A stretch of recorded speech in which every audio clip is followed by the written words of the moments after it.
उसकी ओर आने वाली भारी लोहे की भाला देखकर साम्राज्ञी आर्या का चेहरा बिना किसी भाव के रहा। उसने अपना कोमल हाथ बढ़ाया और सीधे लोहे के भाले की नोक को पकड़ लिया।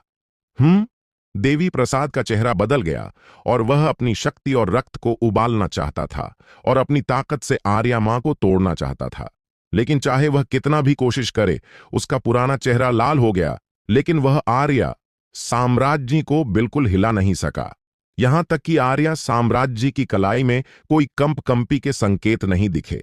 इसी समय तक देवी प्रसाद को उसके और आर्या साम्राज्य के बीच के अंतर का एहसास हुआ। दुर्भाग्य से उसने इसे बहुत देर से समझा। बूढ़ा लेकिन मरा नहीं, आर्या साम्राज्य ने अचानक बोला।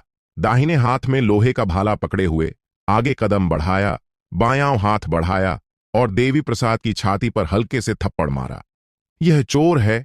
7 शब्दों के गिरते ही आर्या साम्राज्य ने भी अपनी हथेली देवी प्रसाद की छाती पर दबा दी। धड़ाम! देवी प्रसाद की छाती तेजी से ढंस गई, लगभग उसकी रीढ़ की हड्डी से चिपक गई। ऐसा लग रहा था जैसे उसे आर्या साम्राज्य ने कागज के टुकड़े में पीट दिया हो। ताकतवर के संयुक्त शरीर में स्वर्ग और पृथ्वी की विधि को एकीकृत करता है और जादुई शक्ति से भरपूर होता है। यह तलवारों और बंदूकों से अजेय होता है, जल और आग से प्रतिरक्षित होता है और कभी सड़ता नहीं। अप्रत्याशित रूप से उसकी जान आर्या साम्राज्य के उस कोमल लगने वाले हाथ से सीधे काट दी गई।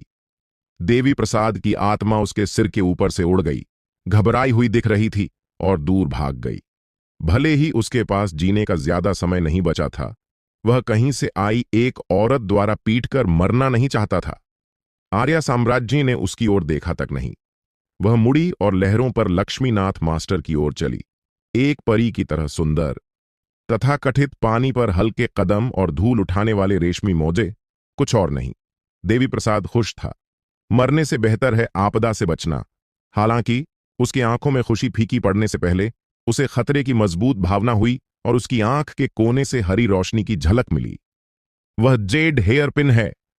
देवी प्रसाद के दिमाग में अंतिम विचार चमका। फो! जेड हेयरपिन उसकी आत्मा से बिना रुके गुजर गई। देवी प्रसाद मर गया। आर्या साम्राज्य की विधियां इतनी ताकतवर और भयानक थीं कि पलक झपकते ही 6 ताकतवर प्राणियों में से आधे मारे गए। आरव और बाकी बहुत उत्साहित हुए।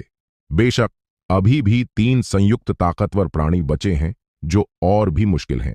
उनमें पूर्वी स्वर्गीय दिव्य संप्रदाय के लक्ष्मीनाथ मास्टर अपनी उम्र के चरम पर हैं, मजबूत शक्ति और रक्त के साथ संलयन क्षेत्र के अन्य 5 बूढ़ों से बहुत आगे। जैसा कि अपेक्षित था, लक्ष्मीनाथ मास्टर गंभीर दिखे क्योंकि वह लगातार अपनी मंत्र बदल रहे थे, जादुई शक्ति की धाराएं निकाल रहे थे और उन्हें अपने सामने की प्राचीन दर्पण में डाल रहे थे। हालांकि लक्ष्मीनाथ मास्टर खुलकर बोलते हैं, उनकी लड़ाई की शक्ति वास्तव में एल्डर गिरधारी और अन्यों से बहुत अधिक है। पूर्वी स्वर्गीय खजाना दर्पण छिपा हुआ ड्रैगन समुद्र से उभरता है। लक्ष्मीनाथ मास्टर के जोरदार चिल्लाने के साथ मूल रूप से उफनता हुआ कष्ट का समुद्र अचानक ढह गया, एक विशाल भंवर बन गया। एक भयानक आभा वाला दिव्य ड्रैगन अचानक समुद्र से उभरा, राजसी सिर और तेज आंखों के साथ। उसने अपना ड्रैगन मुंह खोला और आर्या साम्राज्य की ओर पृथ्वी हिला देने वाली ड्रैगन दहाड़ छोड़ी। आरव का दिल कांप गया। हालांकि यह दिव्य ड्रैगन केवल लक्ष्मीनाथ मास्टर की जादुई शक्ति से बना है, यह पहले से ही जीवंत है। ड्रैगन की शक्ति और ड्रैगन दहाड़ से आकाश हिल रहा है। इस दिव्य ड्रैगन की नजर में आर्या मां लहरों पर खड़ी थीं, बेहद छोटी लग रही थीं, जैसे किसी भी समय निगल ली जाएंगी। यह सिर्फ छोटी सी बात है, इससे ज्यादा कुछ नहीं। आर्या साम्राज्य ने ठंडे से फुंकारा और अपना पैर हल्के से पटका। मूल रूप से दहाड़ता और उफनता कष्ट का समुद्र इस कदम के बाद जैसे भारी चोट लगी हो और तुरंत शांत हो गया। Click click click! तुरंत बाद कष्ट के समुद्र पर पाला फैल गया और आर्या साम्राज्य को केंद्र बनाकर यह तेजी से चारों ओर फैल गया और जम गया। समुद्र से अभी अभी कूदा ड्रैगन सिर्फ दहाड़ा और हिलने से पहले ठंडी हवा से घिर गया और बर्फ में जम गया। यह लक्ष्मीनाथ मास्टर थोड़े घबराए दिखे। यह मंत्र उनकी सबसे ताकतवर गुप्त हथियार माना जा सकता था, लेकिन उन्होंने नहीं सोचा था कि आर्या साम्राज्य के सामने वह पूरी तरह कमजोर साबित होंगे। इस समय आर्य साम्राज्ञी उनके सामने पहुंच चुकी थीं। उनका चेहरा ठंडा और उदासीन। उन्होंने कहा, वे पुराने चोर हैं और मरें तो मरें, लेकिन तुम अलग हो। मैं तुम्हारी जान बख्शना चाहती थी, तुम्हारी साधना की कठिनाई को सोचकर। दुर्भाग्य से तुम इतने खुलकर बोलते हो और दुस्साहसी हो कि मेरी ओर नजर तक उठाते हो। मैं तुम्हें रास्ते पर भेज सकती हूं।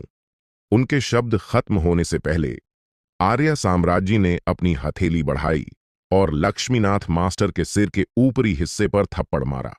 लक्ष्मीनाथ मास्टर सावधान होने में देर नहीं लगाई और जल्दी से प्राचीन दर्पण को अपने सिर के ऊपर लटका दिया और एक जलती हुई प्रकाश की किरण फूट पड़ी। यह प्रकाश की किरण इतनी ताकतवर है कि यह एक ताकतवर प्राणी के शरीर को भी भेद सकती है, लेकिन प्रकाश आर्य साम्राज्ञी के कोमल हथेली पर गिरा बिना किसी लहर के। अचानक आर्य साम्राज्ञी की हथेली से जलती आग की एक गेंद उभरी रिपले सीधे प्राचीन दर्पण को ढक लिया और तेजी से जला। हिस! लक्ष्मीनाथ मास्टर ने गहरी सांस ली। यह प्राचीन दर्पण उनका जन्मजात जादुई हथियार था, पूर्वी स्वर्गीय दिव्य संप्रदाय से विरासत में मिला। संप्रदाय के पूर्वी स्वर्गीय खजाना दर्पण के साथ जुड़कर यह बेहद ताकतवर है, लेकिन आर्य साम्राज्ञी की हथेली में जलती आग के नीचे प्राचीन दर्पण वास्तव में कांप गया और लाल होकर जल गया, लगभग पारदर्शी। लड़ाई करो! लक्ष्मीनाथ मास्टर की आंखें रक्तिम थीं। उन्होंने अपनी जीभ की नोक काटी और रक्त की का एक मुंह थूका जो प्राचीन दर्पण पर गिरा। यह उनका जन्मजात जादुई हथियार था। वे इसे छोड़ नहीं सकते थे। रक्त और सार से प्राचीन दर्पण चमकदार हो गया, लेकिन फिर भी मुश्किल से विरोध कर रहा था। आर्य साम्राज्य की आंखों में उपहास की झलक चमकी और उनकी हथेली में लपटें वापस ले ली गईं। जगह पर हड्डी ठंडी ठंडक वहीं प्राचीन दर्पण को तुरंत घेर लिया। स्विश! बर्फ और आग की दो शक्तियां प्राचीन दर्पण पर काम कर रही थीं, बेहद भयानक आभा फैला रही थीं। इस आभा के नीचे न केवल उनके सामने खड़े लक्ष्मीनाथ मास्टर, बल्कि दौड़ते आए एल्डर संग्राम सिंह और एल्डर कृष्णदेव भी डर गए और चौंक कर चिल्लाए, अलौकिक शक्तियों की शक्ति! अत्यधिक ठंड और अत्यधिक गर्मी की दो शक्तियां प्राचीन दर्पण पर काम कर रही थीं। जादुई शक्ति के अस्तित्व से परे बेहद भयानक शक्ति फूट रही थी। अलौकिक शक्ति! अलौकिक शक्तियों के कई स्तर हैं, छोटी अलौकिक शक्तियां, बड़ी अलौकिक शक्तियां और यहां तक कि बेजोड़ अलौकिक शक्तियां। लेकिन चाहे जो भी, अलौकिक शक्तियों की शक्ति केवल पूर्वज क्षेत्र के मजबूत लोगों द्वारा नियंत्रित की जा सकती है। इस तरह की शक्ति संलयन क्षेत्र से परे है। इसी क्षण तक तीन हड्डी आत्मा एल्डर्स को एहसास हुआ कि उनके सामने वाली औरत संलयन क्षेत्र में बिल्कुल नहीं थी, बल्कि आधी कदम महायान साधक थी। दूसरे शब्दों में, वह किंवदंती की अर्धपूर्वज थी। यह अचानक बदलाव वास्तव में तीनों को मौत के घाट उतार दिया। धड़ाम! प्राचीन दर्पण इस जादुई शक्ति के प्रभाव में सीधे फट गया। कई टुकड़े आर्य साम्राज्य की ओर उड़े, लेकिन करीब आने से पहले गिर गए। लेकिन लक्ष्मीनाथ मास्टर इतने भाग्यशाली नहीं थे। उनका जन्मजात जादुई हथियार नष्ट हो गया और उनकी आत्मा इसमें फंस गई। उन्हें बिजली का झटका लगा, पूरा शरीर कांप रहा था और दिमाग अव्यवस्थित। इस क्षण जादुई हथियार के टुकड़े उनकी ओर उड़े और वे बच नहीं सके। जान लो, ये जादुई हथियार के टुकड़े अवशेष जादुई शक्ति से मिश्रित हैं और उनकी शक्ति आश्चर्यजनक है। जादुई हथियार के कई टुकड़े तुरंत उनके शरीर में घुस गए, उनके मांस को छेदते हुए और रक्त छिड़कते हुए। उनकी चेतना के समुद्र में कम से कम 3 टुकड़े घुसे और उनकी आत्मा टुकड़े टुकड़े हो गई और लंबे समय से गायब हो चुकी थी। लक्ष्मीनाथ मास्टर का शरीर खंडहरों पर गिरा और वे मर गए। आर्य साम्राज्ञी लक्ष्मीनाथ मास्टर से बेहद घृणा करती लग रही थीं। शुरू से अंत तक उन्होंने उनके कपड़े तक नहीं छुए, लेकिन लक्ष्मीनाथ मास्टर पहले से ही मृत थे। दोनों पक्षों के बीच भयंकर लड़ाई हुई, लेकिन छोटे समय में 6 ताकतवर प्राणियों में से केवल 2 बचे। इसके अलावा बचे एल्डर संग्राम सिंह और एल्डर कैन यांग दोनों बूढ़े हैं। ऐसा कैसे? इस उजाड़ खंडहर और जीर्ण पुरानी राजधानी में आधी पूर्वज की ताकतवर कैसे हो सकती है? पूर्वज क्षेत्र भले ही आधी पूर्वज हो, यह कई संयुक्त राज्य के ताकतवर लोगों के लिए पहुंच से बाहर की बाधा है। सदियों से अनगिनत प्रतिभाशाली साधकों ने संलयन क्षेत्र में प्रवेश किया और ताकतवर बने। ये ताकतवर लोग सभी महान भाग्य और अनगिनत अवसरों वाले हैं। कौन प्रसिद्ध अस्तित्व नहीं है, लेकिन समय बीतने और लहरों के रेत धोने के साथ इन ताकतवर लोगों में से कितने उस कदम को उठा सकते हैं और महायान क्षेत्र में प्रवेश कर सकते हैं। एक कदम तो दूर, आधा कदम भी अनगिनत ताकतवर लोगों को रोक देता है। ये ताकतवर लोग अपनी असाधारण क्षमताओं के साथ सभी से डरते थे, दुनिया में घूमते थे कम प्रतिद्वंद्वियों के साथ और पूरे 20,000 वर्ष की आयु रखते थे, लेकिन अधिकांश पूर्वज क्षेत्र तक पहुंचने से पहले रुक गए और आयु समाप्त होने से मर गए। पूर्वज क्षेत्र में कोई अलौकिक शक्तियों को समझ सकता है और 1,00,000 वर्ष तक जी सकता है। 20,000 वर्ष की आयु से 1,00,000 वर्ष की आयु तक दो क्षेत्रों के बीच के विशाल अंतर की झलक मिलती है। एल्डर हड्डी आत्मा वहां खड़े थे, स्थिर, उनकी आंखों में जटिल भावनाओं की विविधता चमक रही थी।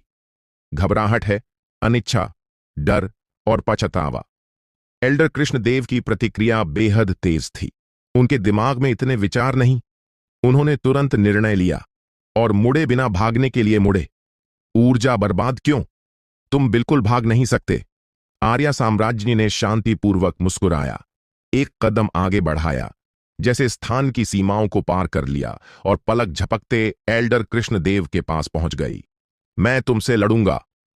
भाग न सके देखकर एल्डर कृष्णदेव अचानक मुड़े।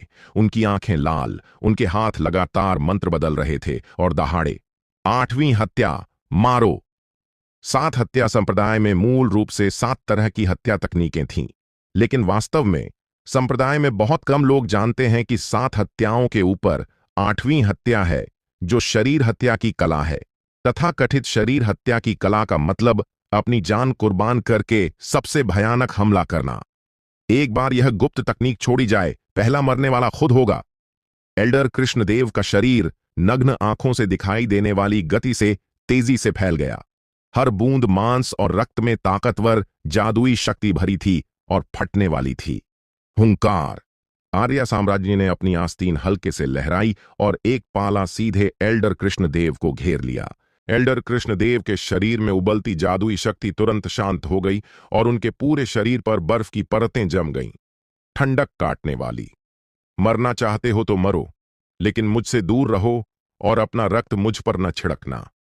आर्या साम्राज्य ने भौहें चढ़ाई और कहा, वह हमेशा स्वच्छ रही।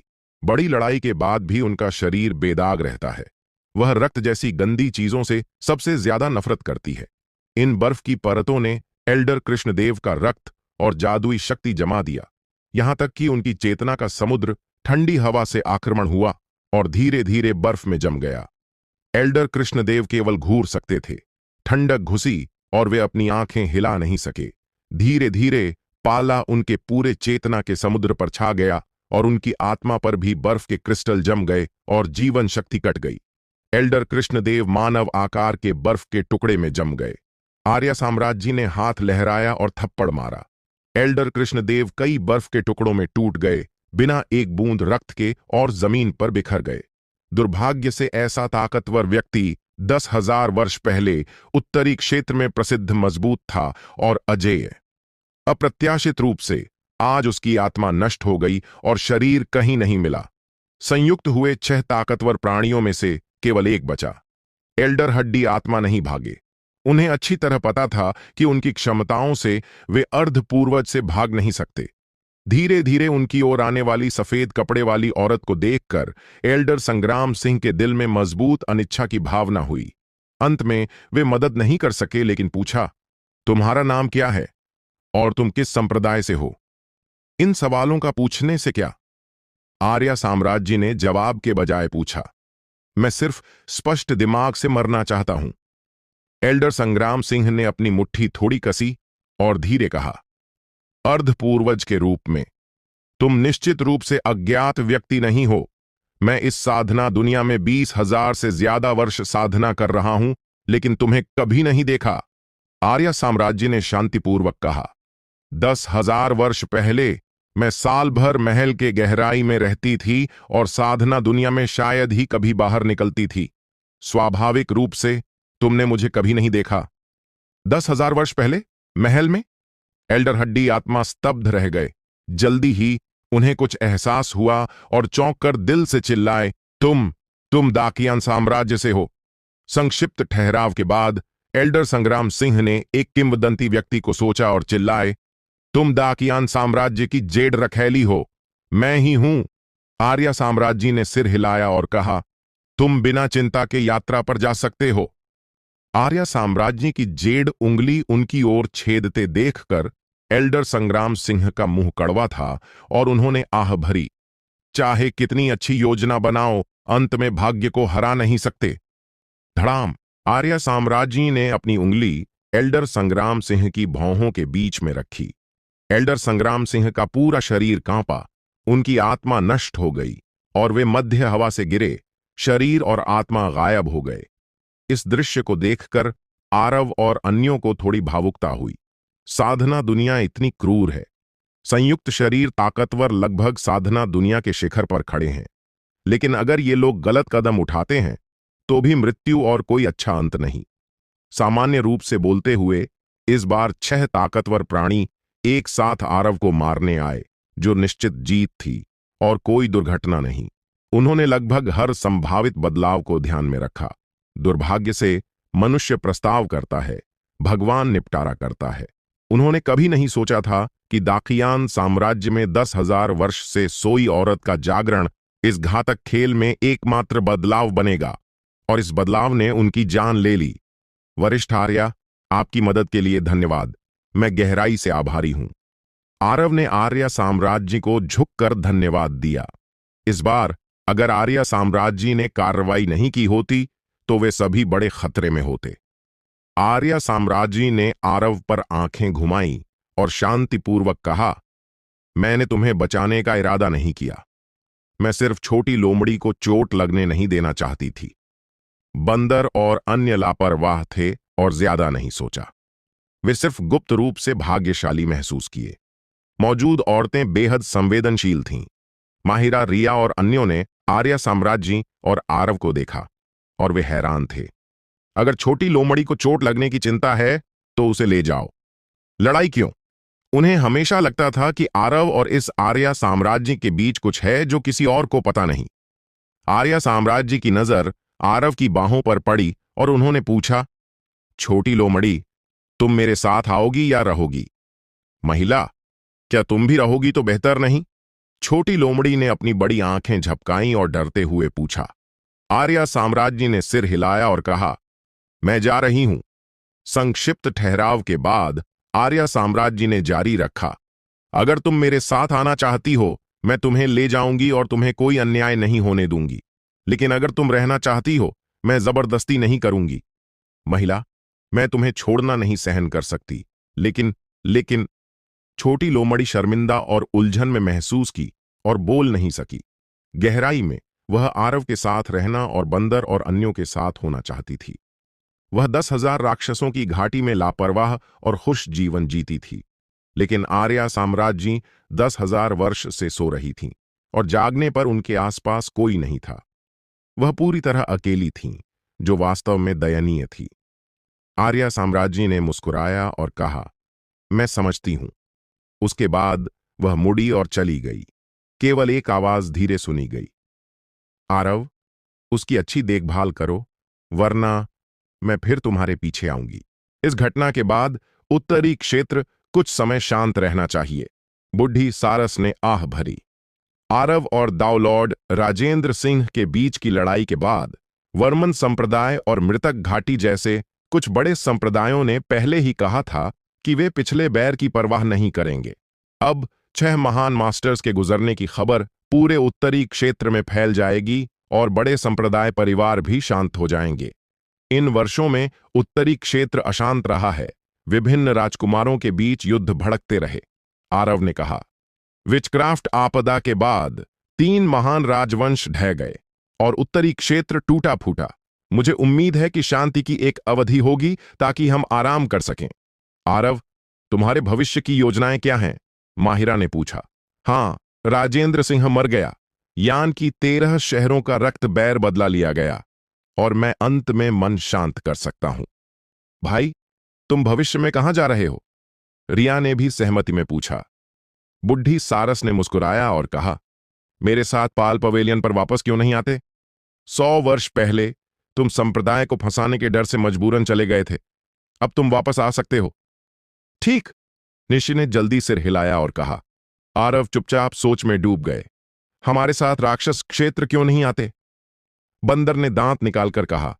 इस बार आत्मा बाघ ने राक्षस सील मानचित्र का उपयोग करके फुहार पर्वत से लगभग सभी लड़ने वाले लोगों को लाया। अगर हम उत्तरी क्षेत्र के पागल शेर रिज के राक्षस क्षेत्र जाते हैं तो हम अभी भी पर्वत पर राज्य कर सकते हैं और क्षेत्र के स्वामी बन सकते हैं। एक तरफ का स्वामी? आत्मा बाघ ने सिर हिलाया, होंठ मोड़े और अभिमानी कहा। इस बार हम भाइयों ने एक साथ इकट्ठा हुआ है और हमें अधिपति बनना चाहिए। अच्छा। इस बार बंदर ने बाघ पर हमला नहीं किया। माहिरा ने मुस्कुराया लेकिन कुछ नहीं कहा। चाहे पागल शेर रिज हो या पाल पवेलियन, यह हमेशा उत्तरी क्षेत्र में है। जब तक वे उत्तरी क्षेत्र में हैं, उनके मिलने के कुछ अवसर हमेशा रहेंगे। आरव ने कभी जवाब नहीं दिया, लेकिन एक जगह घूरते रहे, विचार में खोए। लंबे समय बाद उन्होंने माफी मांगते मुस्कुराया और कहा, मुझे कहीं और जाना है और कुछ समय के लिए दूर रहना है। आह, तुम कहां जा रहे हो? खतरा है? रिया चिंतित दिखी और जल्दी पूछा।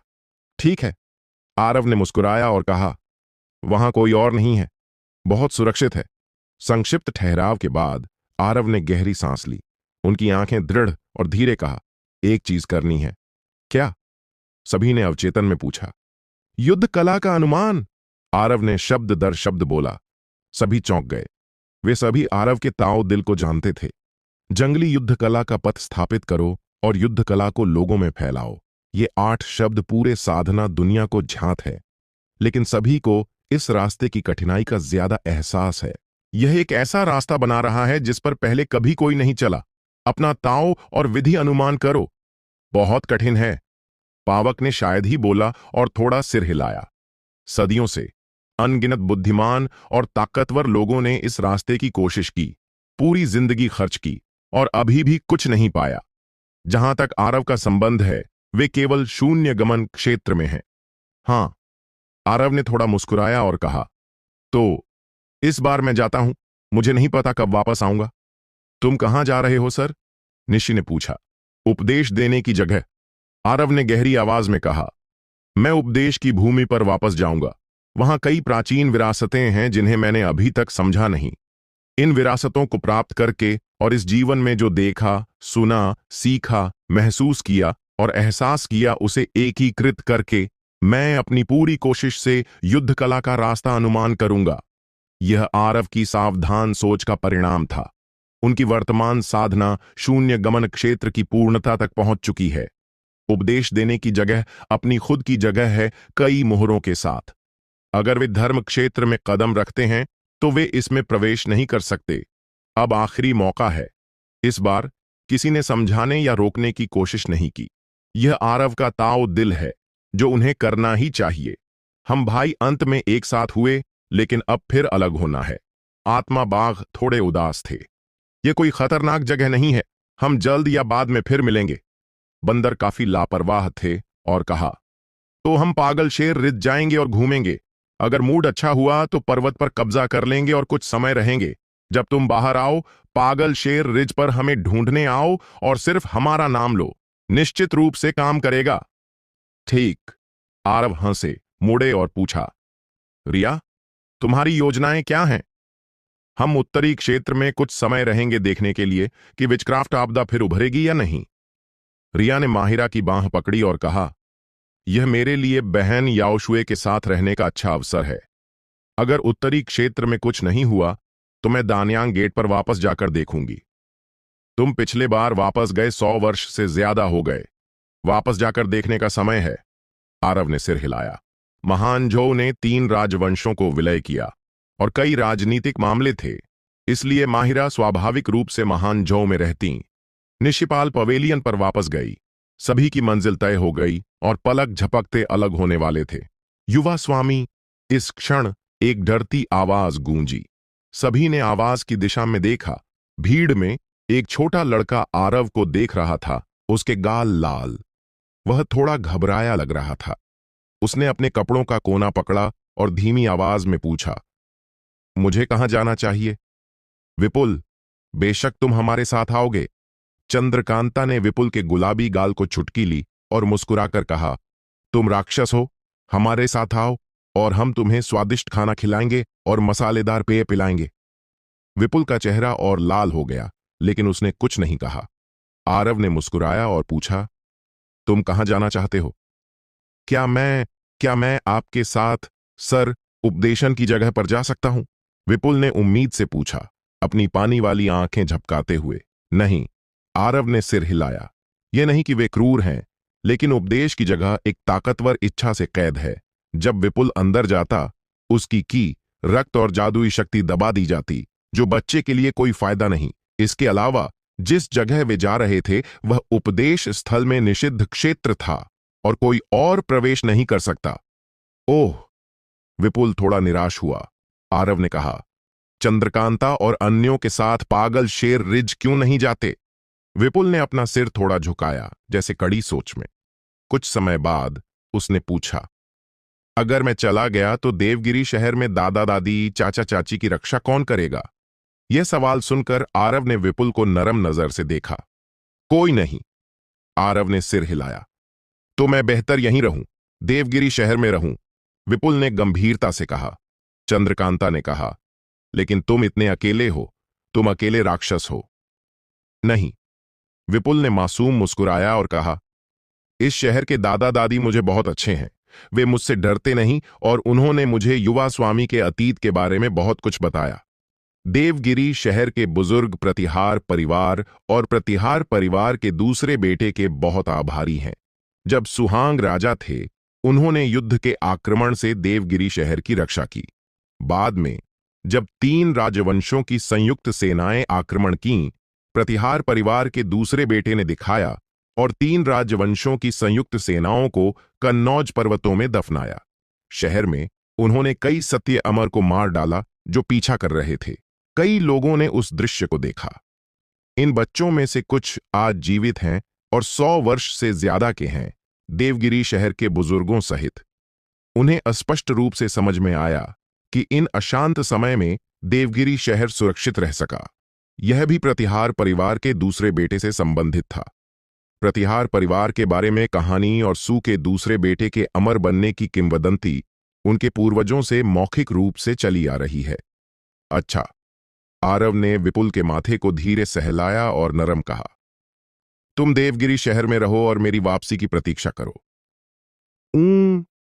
विपुल की आंखें चमकीं और उसने जोर से सिर हिलाया। ड्रैगन और टाइगर मंडप के नेता और अन्य एक साथ इकट्ठे थे और दूर नहीं गए। वे यान राज्य की पुरानी राजधानी की दिशा में सैकड़ों मील दूर देख रहे थे, अंतिम परिणाम की प्रतीक्षा कर रहे थे। जल्द ही पुरानी राजधानी की दिशा से हिंसक उतार चढ़ाव आया। बाहरी आध्यात्मिक ढाल और स्थान अवरोध हटा दिया गया। खंडहर शहर की अस्पष्ट रूपरेखा प्रकट हुई। खत्म हो गया।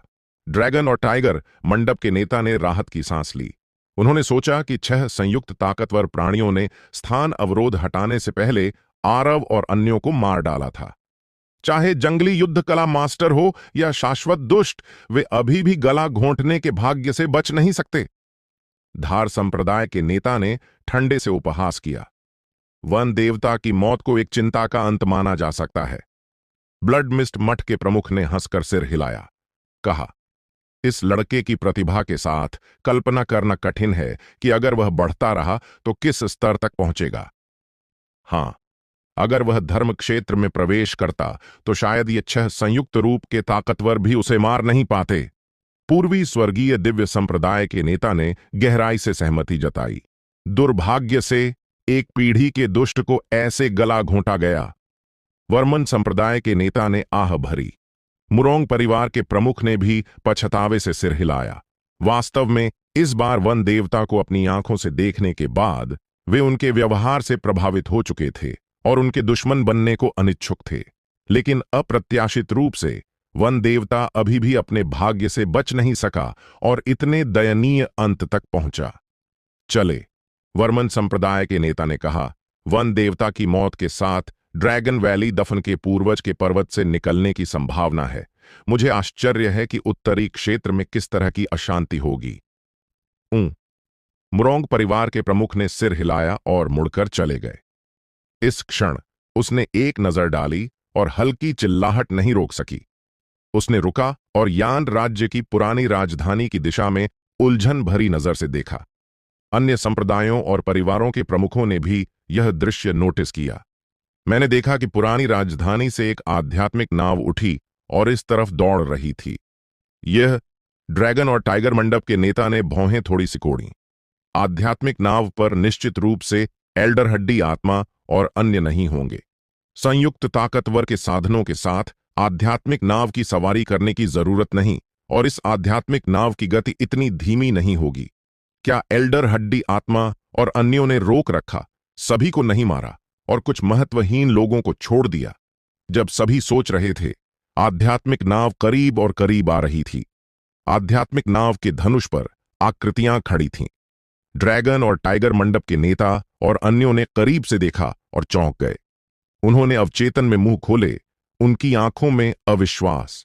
आध्यात्मिक नाव पर नेता हरे वस्त्र में था, काले बाल झरने जैसे और कोमल विशेषताएं। वह कोई और नहीं बल्कि ताओइस्ट वन देवता थे जो मर चुके माने जा रहे थे। ऐसा कैसे?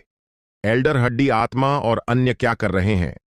चूंकि वन देवता मरा नहीं था, तो एल्डर संग्राम सिंह और अन्यों ने आध्यात्मिक बाधा क्यों हटाई, स्थान अवरोध खोला और वन देवता और अन्यों को जाने दिया? ड्रैगन और टाइगर मंडप के नेता, ब्लड मिस्ट मंदिर के नेता और अन्यों ने आध्यात्मिक नाव पर आकृति को घूर कर देखा। उनके दिमाग में एक अनुमान चमका, लेकिन यह अनुमान इतना चौंकाने वाला है कि बस असंभव। इस क्षण आध्यात्मिक नाव पर आकृति ने सिर थोड़ा नीचा किया और देखा। उसके गहरे और गहरे आंखों में उपहास की झलक थी। ड्रैगन और टाइगर मंडप के नेता और अन्य चौंक गए। उन्होंने आरव की नजर मिलाने की हिम्मत तक नहीं की। आध्यात्मिक नाव उनके सिरों के ऊपर से तेजी से गुजरी बिना एक पल रुके।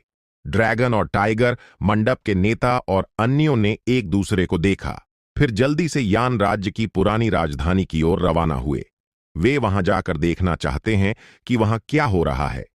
वर्मन संप्रदाय के नेता और अन्य भी जिज्ञासु थे और पीछे गए।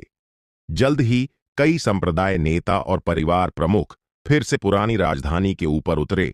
नीचे देखा और खंडहरों में कई लाशें देखीं।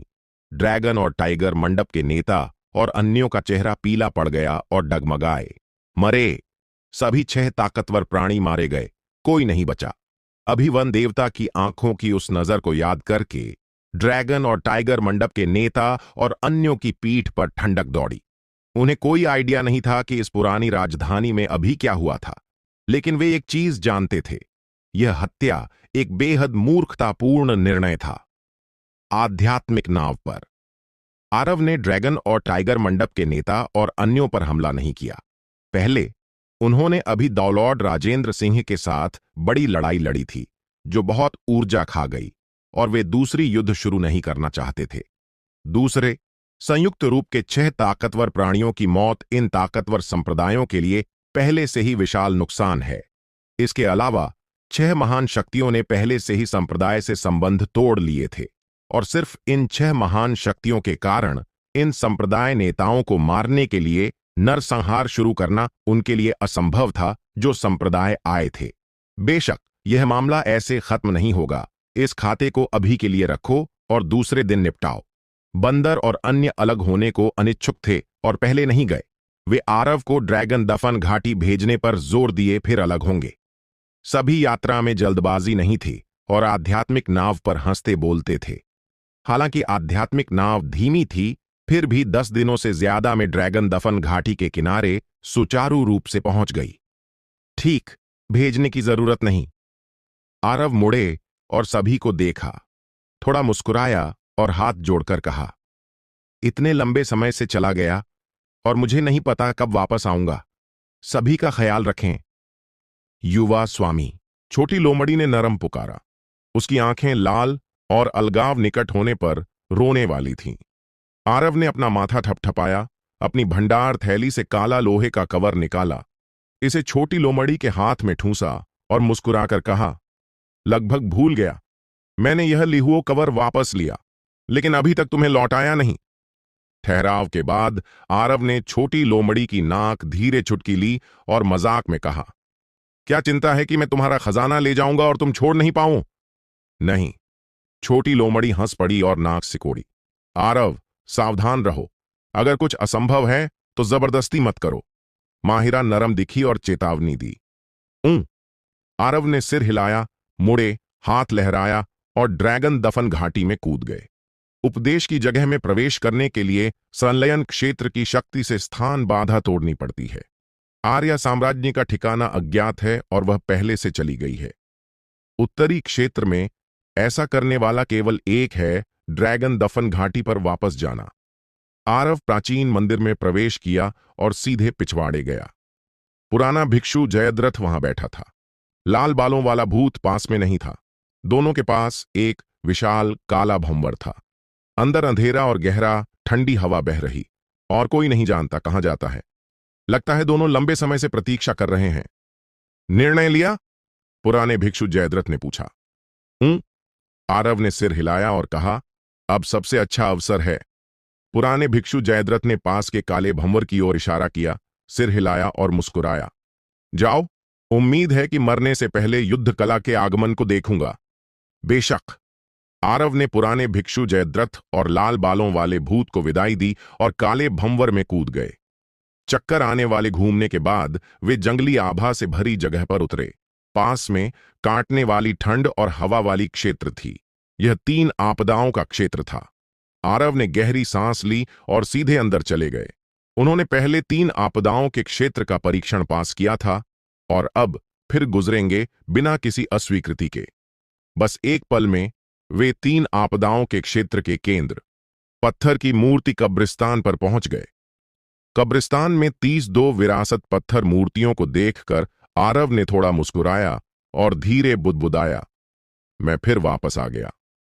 कई विरासत पत्थर मूर्तियों ने जैसे कुछ महसूस किया और किरणें फूटीं जो सीधे आकाश में गईं, एक दूसरे से चमकती हुईं। वास्तव में शानदार। जो इस कब्रिस्तान में विरासत छोड़ सके वे प्राचीन काल के शीर्ष आकृतियां थे। उदाहरण के लिए राक्षस संप्रदाय का अर्ध पूर्वज वशिष्ठ भले मर चुके, उन्होंने ताओ हृदय राक्षस सूत्र छोड़ा बैकअप योजना के रूप में और आरव के ताओ हृदय पर निर्भर करके लगभग दूसरा जीवन जी लिया। यह कैसी विधि है? इसके अलावा इस कब्रिस्तान की विरासत में अमर, बौद्ध और राक्षस के 3 स्कूल शामिल हैं। अगर वे इन 30 से ज्यादा विरासतों की साधना और समझ कर लें तो अमर, बौद्ध और राक्षस की समझ कल्पना से परे स्तर तक पहुंच जाएगी। आरव के इस कब्रिस्तान में युद्ध कला प्रदर्शन की योजना का एक और महत्वपूर्ण कारण है। कुछ कदम चलने के बाद वे एक विरासत पत्थर मूर्ति के सामने रुके। इस विरासत पत्थर मूर्ति छोड़ने वाला भिक्षु भी तब अर्ध पूर्वज था, ताओ नाम शाना। इस तत्काल अर्ध पूर्वज की पत्थर मूर्ति के आधे मीटर के अंदर समय का प्रवाह तेज हो जाता है। बाहर एक दिन यहां 1 वर्ष के बराबर। शुरू में यहां 15 वर्ष की साधना की मदद से ही वे शून्य गमन क्षेत्र में तोड़ सके, कई शीर्षकों को दबाया और सम्राट यिन को मारा। आरव अच्छी तरह जानते थे कि कब्रिस्तान में 30 से ज्यादा विरासतों को स्वीकार करने में ही हजारों वर्ष लग सकते हैं। युद्ध कला अनुमान करने में तो दिमाग और ऊर्जा खर्च होगी, वह और भी लंबा समय। इतना लंबा समय उनके लिए कोई प्रभाव नहीं डाल सकता, लेकिन संप्रभु महाद्वीप के लिए यह विशाल बदलाव हो सकता है। 1000 वर्ष तो दूर, उनके साधना शुरू करने के 100 से ज्यादा वर्षों में पूरे साधना दुनिया में कितनी बड़ी घटनाएं हुईं। एक खूनी भूत चेहरा जन्मा, देवता, राक्षस और यहां तक कि चुड़ैल भी दिखे। संकेत हैं कि संप्रभु महाद्वीप पर हिंसक तूफान आने वाला है, जो प्राचीन काल की अराजकता फिर ला सकता है और सभी खतरे में। तब कमजोर नश्वर तो दूर, अधिकांश साधक भी खुद की रक्षा नहीं कर पाएंगे। अगर वे वास्तव में बाहर हजारों वर्ष बिताते, भले सफलतापूर्वक युद्ध कला अनुमान करके वापस आए, दुनिया नाटकीय रूप से बदल चुकी होगी और सब कुछ अलग। इसलिए आरव ने अपने पैरों के नीचे आधे मीटर क्षेत्र का उपयोग अनुमान के लिए योजना बनाई। यहां भले 1000 वर्ष बीत जाए, संप्रभु महाद्वीप पर केवल 3 वर्ष बीते होंगे। यह स्वर्ग के रहस्य चुराने के बराबर है। बेशक आरव यहां होने से समय का प्रवाह निश्चित रूप से उन पर निशान छोड़ेगा। दूसरे शब्दों में, संप्रभु महाद्वीप पर 3 वर्ष बाद आरव यहां 1000 वर्ष बिता चुके होंगे और 1000 वर्ष की आयु खर्च कर चुके होंगे। स्वर्ग का रहस्य चुराने के लिए कीमत चुकानी पड़ती है। शुरू करो। आरव क्रॉस लेग्ड बैठ गए और शान अर्धपूर्वज की पत्थर मूर्ति की आंखों में देखा। पत्थर मूर्ति की आंखों से 2 दिव्य प्रकाश की किरणें फूटीं और आरव की आंखों में डूब गईं। एक लंबे समय से भूली युद्ध कला तकनीक धीरे उनके दिमाग में बहने लगी। गहरी रात, उत्तरी क्षेत्र और मध्य मैदान की सीमा पर विशाल और घने जंगल में भयंकर जानवर घूम रहे हैं और पक्षी आकाश में उड़ रहे हैं। अनगिनत भयंकर जानवर लड़ रहे हैं और झगड़ रहे हैं। पृथ्वी हिला देने वाली दहाड़ें फूट रही हैं। इस क्षण 13 आकृतियां इस उजाड़ और घने जंगल में उतरीं। जंगल में रोने की आवाजें धीरे धीरे शांत हुईं। एक पल में सब मौन। इस भूमि पर सभी भयंकर जानवर जैसे अजीब आभा से डर गए और आवाज करने की हिम्मत नहीं की। कुछ कौशल वाले कोई भी राक्षस खतरे की बहुत तेज भावना रखते हैं। उन्हें पता था कि इस जंगल में एक कल्पना से परे और भयानक अस्तित्व आ गया है। यह रक्त में गहरी डर और दमन है। चमकदार चांदनी इन 13 आकृतियों पर गिरी। हल्की हरी रोशनी चमक रही, रात में भूतों जैसे। 13 आकृतियां हरे वस्त्र में थीं, चौड़े हुड के साथ चेहरों को ढके। भले कोई यहां होता, उनके चेहरे स्पष्ट नहीं देख पाता। नेता सफेद छड़ी पर टिका था। उसके हुड के नीचे अंधेरा था। 2 हल्की हरी रोशनी चमक रही थीं, जैसे कब्रिस्तान में जलती भूत आग। मोहक। सूरदास, हम उत्तरी क्षेत्र पहुंच गए। क्या हम सीधे ड्रैगन कंकाल घाटी जाएं? एक आकृति ने धीमी आवाज में पूछा। जल्दबाजी नहीं, सूरदास कहे जाने वाले साधक ने धीरे बोला, उसकी आवाज कर्कश। युवा स्वामी ड्रैगन कंकालों की घाटी में मरे। वे निश्चित रूप से वहां गए। ड्रैगन संप्रदाय को इस मामले के लिए हमें स्पष्टीकरण देना होगा। संक्षिप्त ठहराव के बाद सूरदास ने कहा, अब पहले एक जगह चलो। कहां? कीटक वरिष्ठ, सूरदास ने कहा। युवा स्वामी चुड़ैल संप्रदाय के वंशज का पीछा कर रहे थे और यह चुड़ैल संप्रदाय का सदस्य है। अगर युवा स्वामी मरते हैं तो कीटक संप्रदाय के सभी उसके साथ दफन होंगे। हालांकि सूरदास की आवाज शांत थी, उसके शब्द हत्या की मंशा से भरे थे। ये 13 आकृतियां 9 प्राचीन संप्रदायों में चुड़ैल संप्रदाय के अलावा कोई नहीं। जब ये चुड़ैल जाने वाले थे, उनके पैरों के नीचे जंगल के कहीं से हल्की टिड्डी की चहचहाहट सुनी गई।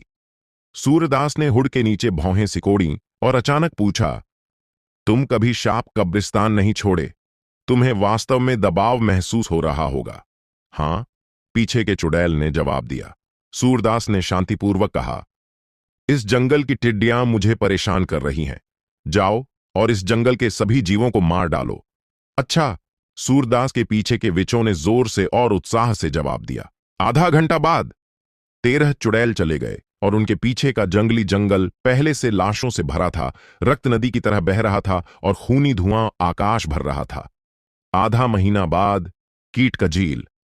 13 चुड़ैल आ रहे हैं। सभी ने अपने पैरों के नीचे जली हुई भूमि को देखा और हल्की चिल्लाहट की। यह जगह कीटक संप्रदाय की थी, लेकिन अब यह जली हुई भूमि खंडहर बन गई, जैसे विशाल आग ने सभी जीवों को राख कर दिया। ऐसा कैसे? क्या किसी ने हमसे पहले कीटक संप्रदाय नष्ट कर दिया? सूरदास ने अपनी आध्यात्मिक भावना फैलाई और लंबे समय तक खोजा। सैकड़ों मील के अंदर एक भी जीवन संकेत नहीं। सूरदास उतरे, जली हुई भूमि से गुजरे और भूमिगत सूखे पुल पर आए। उन्होंने हल्के से सूंघा, आंखें सिकोड़ी और कहा, पवित्र झरने की सांस। दुर्भाग्य से किसी और ने पहले ही प्राप्त कर लिया। एक चुड़ैल ने फुसफुसाया, यहां क्या हो रहा है? यहां की आग का युवा स्वामी से कोई संबंध? कई विचों ने भौहें सिकोड़ी और पूछा। मुझे देखने दो। सूरदास की चौड़ी आस्तीन से एक सूखा हाथ निकला और उन्होंने लगातार मंत्र पढ़े। अंत में उन्होंने अपनी भौहों पर हल्के छुआ और मुंह से अजीब अक्षर थूका। एक अजीब शक्ति लहर फैली। सूरदास की आंखों के सामने जैसे समय पीछे बह रहा था। ये जली हुई भूमि खंडहर गायब हो गए। गुझों के अनगिनत भवन फिर खड़े हो गए और कीट का झील फिर प्रकट हुई। ऐसे साधन वास्तव में चौंकाने वाले हैं। उन्होंने एक विशाल आग देखी। हरे वस्त्र वाला एक भिक्षु कुछ जादुई शब्द चुटकी ले रहा था और हजारों मील जलाने वाली भयानक लौ छोड़ रहा था। कीट झील के विषैले कीड़ों को मार डाला। उन्होंने उस भिक्षु पर सिर्फ तेज नजर डाली, क्योंकि उनका दिमाग पूरी तरह दूसरी दृश्य से आकर्षित हो गया। उन्होंने एक बेहद भयानक आकृति देखी जो इस दुनिया में अस्तित्व में असंभव थी। हिस! सूरदास चौंक गए। उन्होंने ठंडी हवा खींची, उनके हाथ कांप रहे थे और अभी संघनित मंत्र तुरंत गायब हो गया। ऐसा कैसे संभव? उस नस्ल की रक्त रेखा दुनिया में अभी भी कैसे मौजूद हो सकती है?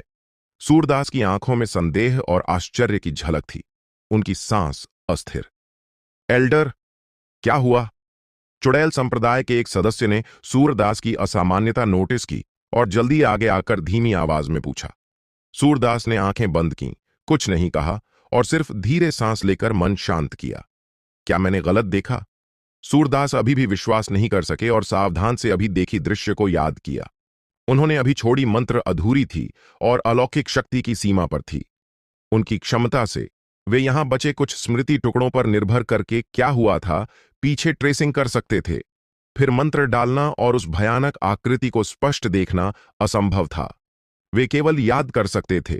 कोई संदेह नहीं, भले एक पल के लिए सुस्त होकर आकृति स्पष्ट नहीं देखी, वे प्राचीन काल की उस आभा को निश्चित पहचान सकते थे। भले कई वर्ष बीच में हों, उस आकृति से निकलने वाली आभा अभी भी उन्हें कंपी दे रही थी। यह दिल दहला देने वाली भावना थी, जैसे चूहा बिल्ली देखता है। भले विरोध करना चाहें, बिल्कुल विरोध नहीं कर सकते।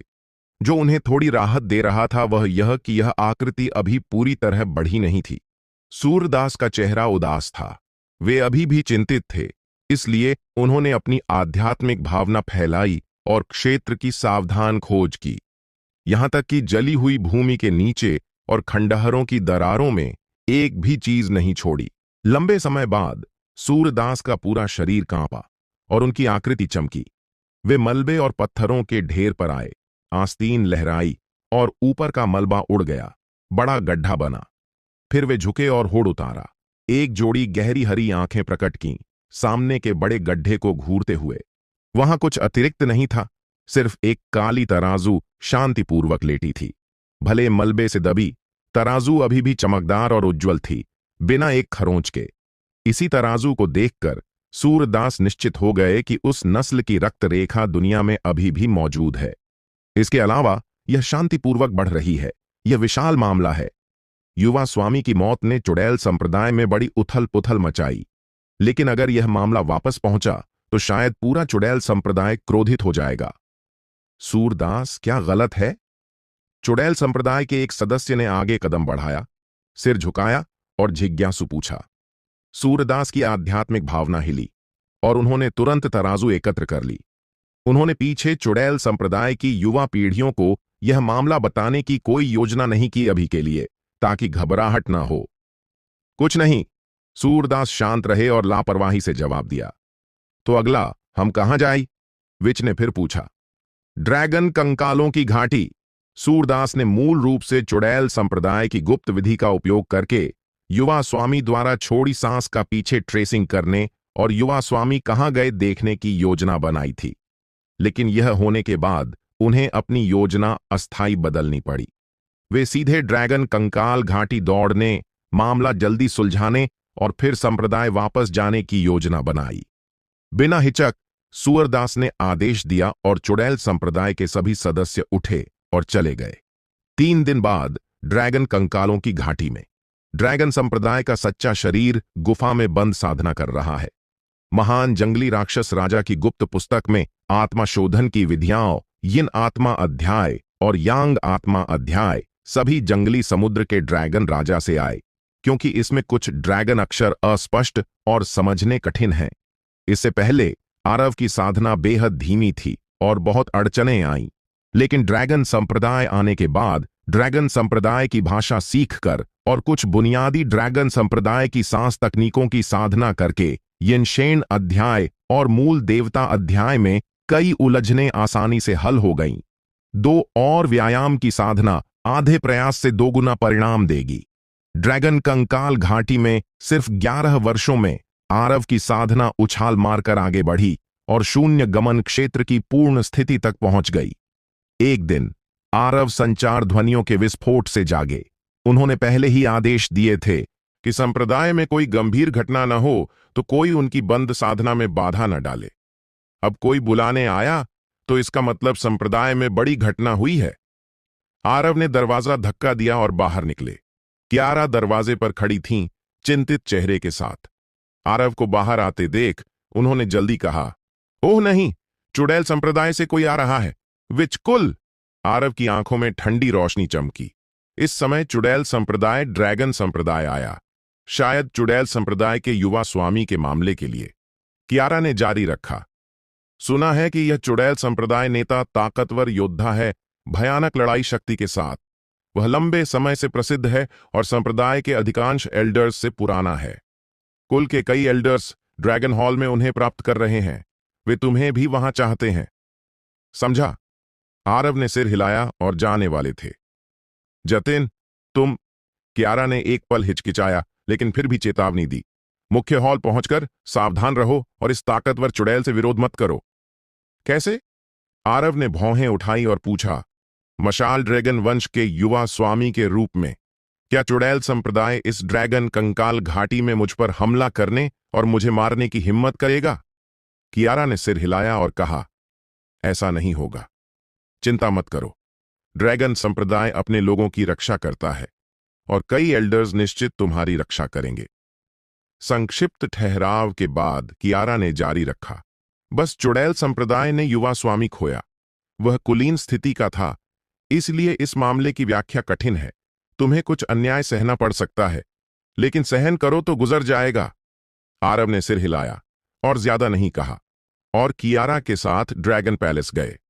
हॉल के प्रवेश द्वार पर पहुंचने में देर नहीं लगी। हॉल में प्रवेश करने से पहले ही आरव को दबाव की लहरें महसूस हुईं। दरवाजे के सामने मुख्य सीट पर 5 आकृतियां बैठी थीं, ताकतवर आभा के साथ। वे ड्रैगन संप्रदाय की 5 नस्लों के एल्डर्स थे।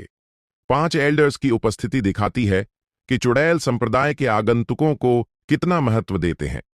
उनमें मशाल ड्रैगन वंश है और आरव को बहुत महत्व देने वाले मशाल ड्रैगन के चौथे एल्डर। अन्य 4 एल्डर्स भी परिचित लग रहे थे। घुंघरू ड्रैगन वंश का एल्डर जगदीश है।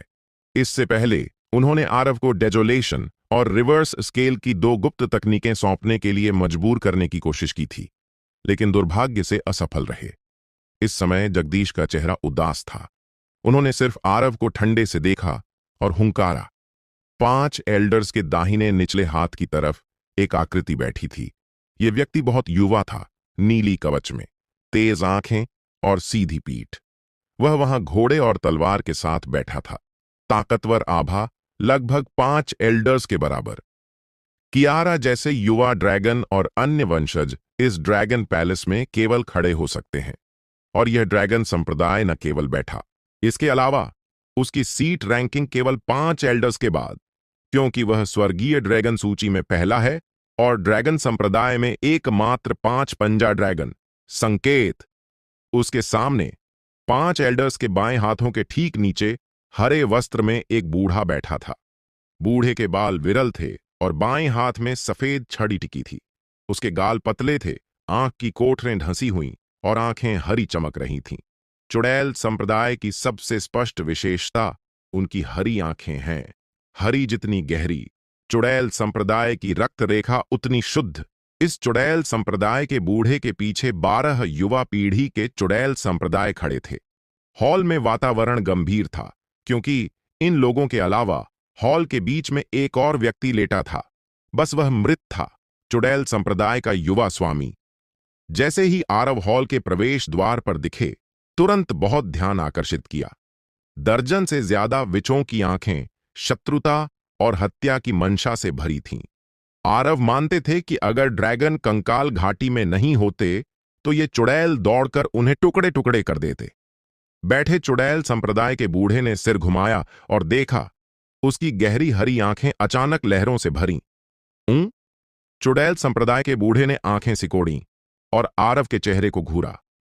मैंने यह चेहरा कहीं देखा लगता है। चुड़ैल संप्रदाय के बूढ़े ने एक पल सोचा और दिमाग में चिंगारी चमकी। वाण गुजे, लपटें छोड़ने वाला भिक्षु। उस समय उन्होंने गुप्त विधि से अतीत ट्रेसिंग किया और स्पष्ट याद आया कि नीले वस्त्र वाले भिक्षु का रूप ऐसा लग रहा था। बेशक वे निश्चित नहीं थे। आखिर उस समय सिर्फ तेज नजर डाली थी और ध्यान दूसरी भयानक आकृति पर था। इसके अलावा उन्हें अस्पष्ट याद था कि भिक्षु हरे वस्त्र में था और काले बाल थे। सामने वाला जलती कवच में था और लाल बाल कंधों पर लटके थे। दोनों की आभा पूरी तरह अलग लग रही थी। तुम कौन हो? चुड़ैल संप्रदाय के बूढ़े ने धीरे पूछा। वह जतिन है, मेरे मशाल ड्रैगन वंश का युवा स्वामी। मशाल ड्रैगन संप्रदाय के चौथे एल्डर खड़े हुए और आरव को सिर हिलाकर आश्वासन दिया। उन्होंने परिचय दिया, यह चुड़ैल संप्रदाय के सूरदास हैं। तो तुमने ही मेरे संप्रदाय के युवा स्वामी को मारा? सूरदास ने पूछा। हां, आरव बिना डर के हॉल में चले गए। तुमने कीटकजील में आग क्यों लगाई? सूरदास ने आरव को घूर कर देखा, फिर अचानक विषय बदला और एक सवाल पूछा। यह सवाल बहुत चालाकी से पूछा गया। उन्होंने नहीं पूछा कि आरव कीटक वरिष्ठ गए थे या नहीं, बल्कि सीधे पूछा कि आरव ने कीट का झील में आग क्यों लगाई। यह आरव को भ्रम देगा कि वे पहले से सब जानते हैं। अगर आरव कीटक वरिष्ठ गए थे और आग लगाई थी तो उसका चेहरा दोष प्रकट करेगा और दिमाग उतार चढ़ाव करेगा। दुर्भाग्य से कीटक वरिष्ठ गए थे किंग लियान का सच्चा शरीर। ड्रैगन संप्रदाय का सच्चा शरीर उस घटना से अभी अनजान है। सूरदास के अचानक सवाल सुनकर आरव स्तब्ध रह गए और प्रतिक्रिया नहीं दी। सूरदास ने आरव के चेहरे की सूक्ष्म बदलाव नोटिस की और सोचा, क्या मैं ज्यादा सोच रहा हूं? सूरदास, तुम क्या कह रहे हो? मशाल ड्रैगन संप्रदाय के चौथे एल्डर उलझन में थे और भौहें सिकोड़कर पूछा। सूरदास ने केंद्र में 5 नस्ल एल्डर्स की ओर मुड़कर देखा, आरव की ओर इशारा किया और पूछा, क्या वह 1 वर्ष पहले ड्रैगन कंकाल घाटी छोड़कर गए थे? बिल्कुल नहीं। मशाल ड्रैगन संप्रदाय के चौथे एल्डर ने सिर हिलाकर इनकार किया। अन्य 4 नस्ल ड्रैगन ने भी सिर हिलाया।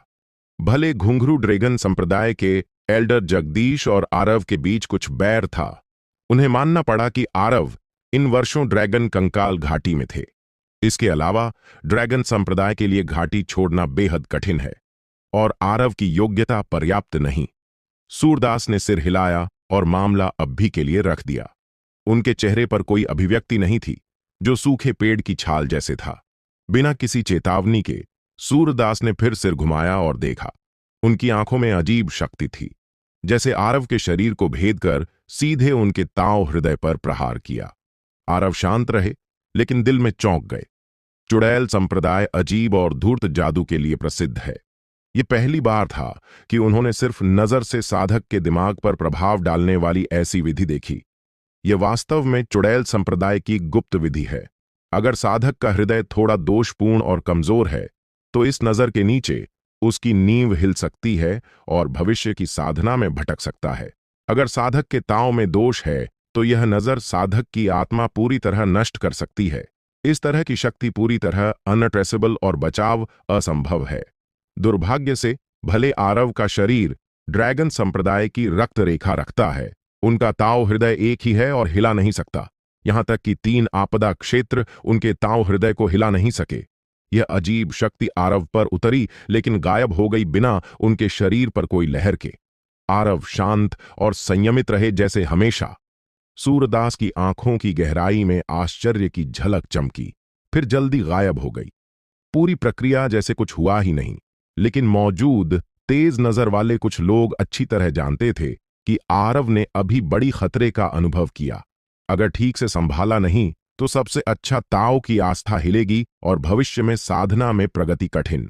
गंभीर मामलों में आध्यात्मिक हृदय मौके पर ढहने की उच्च संभावना। मशाल ड्रैगन संप्रदाय के चौथे एल्डर गुप्त रूप से पसीना छूटा और फिर राहत की सांस ली। इस बार सूरदास का हमला सिर्फ नजर था और रोकने का समय नहीं था। इसके अलावा यह शक्ति अनट्रेसेबल है।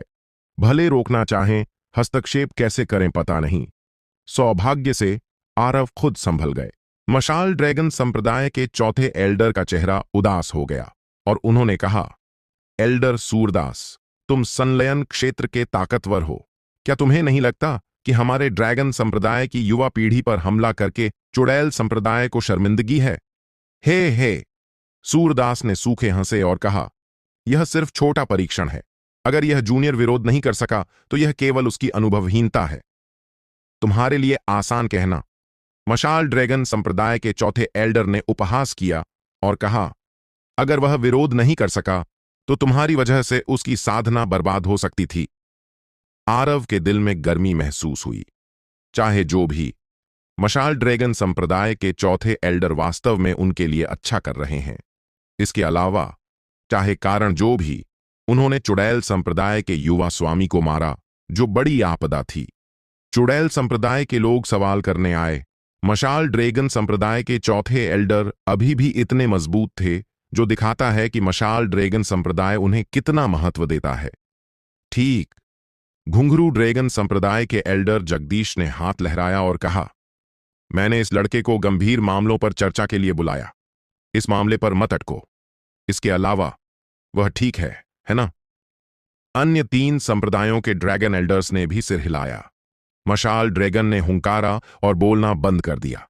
सूरदास ने हल्के हंसे, लेकिन इसे जाने नहीं दिया, बल्कि उन्होंने मशाल ड्रैगन संप्रदाय के चौथे एल्डर को घूरा और पूछा, तो अगर वह अपंग हो गया तो क्या?